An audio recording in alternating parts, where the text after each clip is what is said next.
Defy locker room, but talking to Cody, talking to Guillermo, they were the Defy Worldwide Tag Team Champions. In their eyes, they had the belts stolen from them. I mean, it's hard to argue that they didn't have the belts stolen from them. But I mean, that's the thing. This division is so incredibly competitive, and at the end of the day, it's almost not.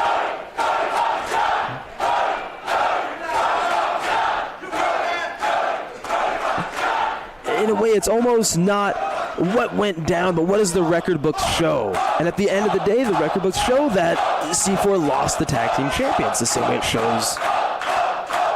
shows Midnight Heat are former two-time tag team champions. They love to brag that they were the longest reigning Defy Worldwide Tag Team Champions. What they don't like to remind everybody of is that the entirety of the pandemic, they were the champions. So, I mean, it's easy to be the longest reigning champions when the division almost ceases to exist. Triple threat things up here from Defy Streets of Rage. First pinfall, first submission determines the winner in this matchup, and it is Ho-Ho Loon starting things off and cranking the arm lock in on Guillermo. And Loon, very adept in martial arts, a practitioner since childhood. Putting the fist in the hand right across Guillermo's nose. And again, I want to mention this again. Today's event, a collaboration with Dragon Gate Wrestling. As Dragon Gate, out of Osaka, Japan. Boy, Loon really got rocked right there. Running into Guillermo's like running into a brick wall. And Dragon Gate Wrestling, known for some of the most high-paced technical wrestling in the world. And no doubt we'll get a taste of that here this afternoon. Oh, no question about that at all. Dragon Gate is so influential. Founded by Ultimo Dragon, is Torimon later rebranded as Dragon Gate. Brought the Lucha Libre style, mixed it with the Japanese professional wrestling style, created its own vibe, its own technique. A lot of the early Dragon Gate athletes were trilingual. They spoke Japanese, English, and Spanish. That is how deep the influence of Lucha Libre runs in that Dragon Gate style. When you think of the style of professional wrestling here in 2025, you really do have to go back to Ultimo Dragon. And you said it, fused the Lucha Libre style, the Japanese strong style, and you mix in some of the North American style, and you get Dragon Gate Wrestling. And boy, I don't think that there's anybody that hasn't taken a page out of that book, Ethan. I mean,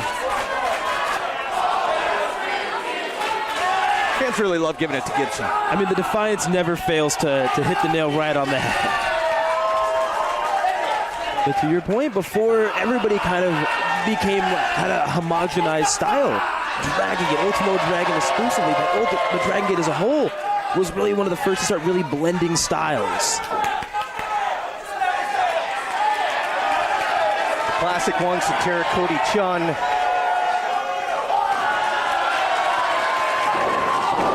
Will had that scouted.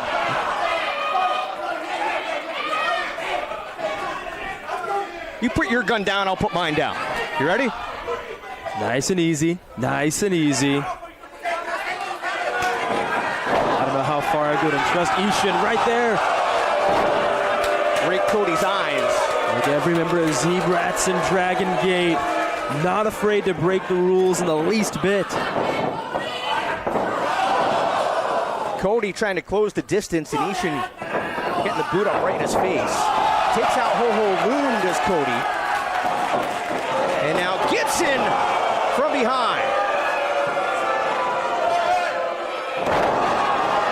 And now he's trying to avoid confrontation until it's advantageous for them. Gibson with the snapmare and cranks in the chin lock. Something that, well, hang on.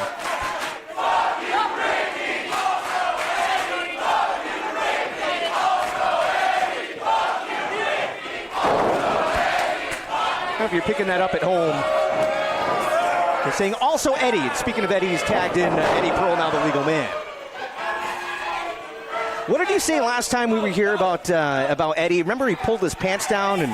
Oh yeah, the second he moons the crowd, you know which way he's facing. You called him something else too. That's a human stub toe. The human stub toe. Thank you very much.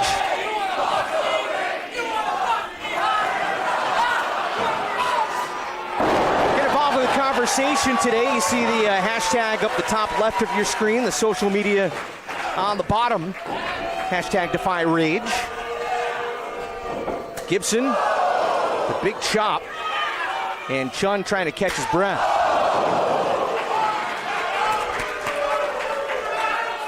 Of course, Pearl and Gibson getting set for this Thursday in Las Vegas. They're going to be taking on the legendary Rock and Roll Express as Defy kicks off the collective this Thursday morning, 11 a.m. start time.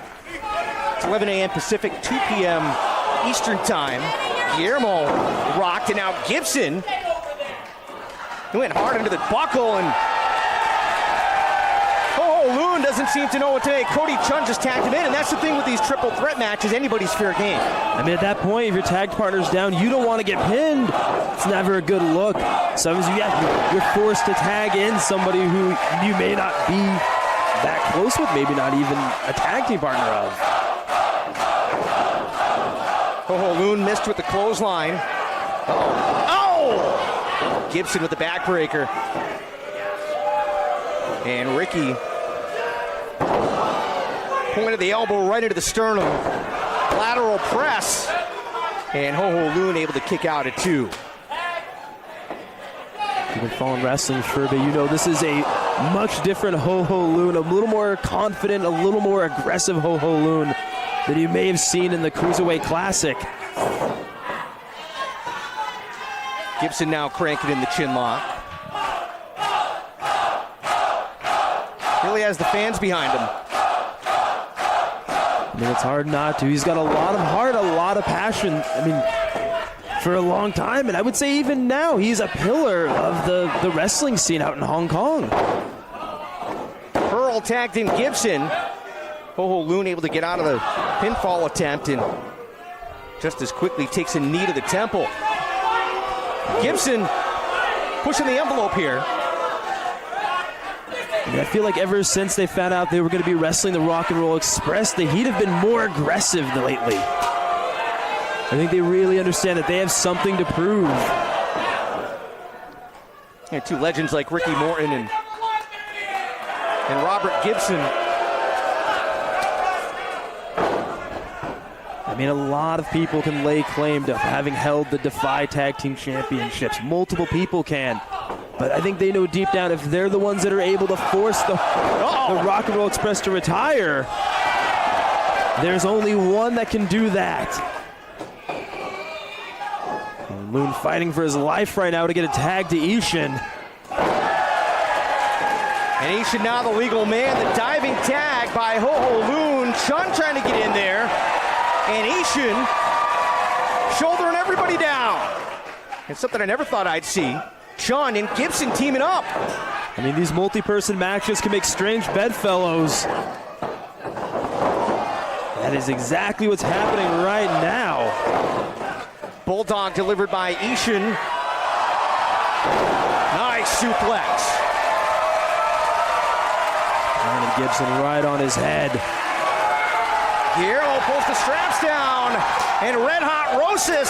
This might be the irresistible force meeting the immovable object. Two biggest men in this matchup.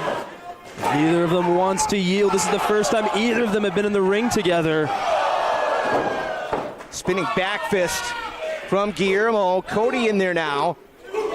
And the former Defy Worldwide Tag Team Champs teaming up, looking to put this thing away. Eddie Pearl dumping Cody out of the ring. Gibson, oh no! Back stabbeth. It's starting to break down into an all-out firefight. I am not jealous of Devin Campbell trying to maintain any kind of order in a match like this. Loon and Ishin now 2-on-1. Eddie Pearl not liking this one bit.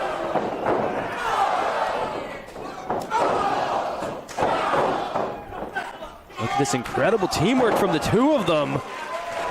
Loon and Ishin from separate factions in Dragon Gate. Ming Shun, he's got Loon hooked. Oh, man. Nice combo there from Ho Ho Loon. Kicked the hamstring and then that leg lariat to the back of the skull. Guillermo landed a clothesline. Might have been a bit of an STO. Tough to control anything for the official here, but look out. Gibson! That's the hot seat. And that might be it. Cody Chun breaks it up. That's going to be one thing that's incredibly difficult in this match, too, is make sure that all 4 of your opponents have cleared the ring when you go for a cover. Normally in a 2-on-2 tag match, your partner can negate the opposing team's illegal member, but in something like this, your partner can't negate 3 other athletes. You really have to make sure the coast is clear when you're trying to go for victory. Pearl. And he's trying for the hot seat a second time. Couldn't quite get Ho Ho Loon hooked up. Loon rolling Pearl up and he gets the win, that's all! Loon and Ishin representing Dragon Gate. Ishin and Ho Ho Loon. Pearl didn't see that coming. That was a flash pin if I've ever seen one. Take another look. He didn't quite see it. We caught the tail end of it right as he was trying to get that backslide on Ho Ho Loon. He just couldn't get the arms turned around. And that is a counter to the backslide you do not see very often. I think he caught Pearl with something he wasn't expecting.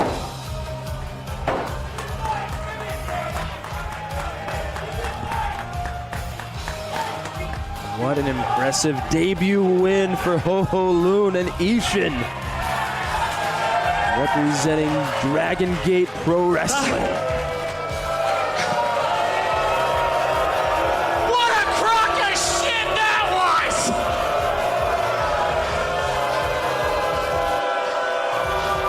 A 3-way tag? What the fuck is even a 3-way tag? Who gives a shit? Oh yeah! It took 4 other people to beat us! We would have won that match if it was just us against any one of those teams, and you know it!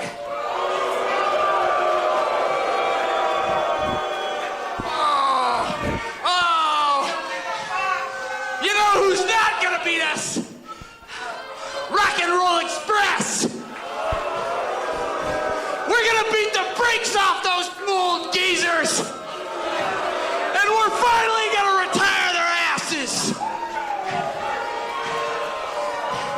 Because we are hot and unstoppable.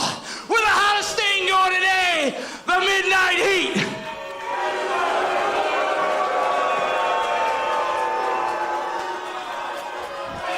Beat the Heat if you can. Gibson and Pearl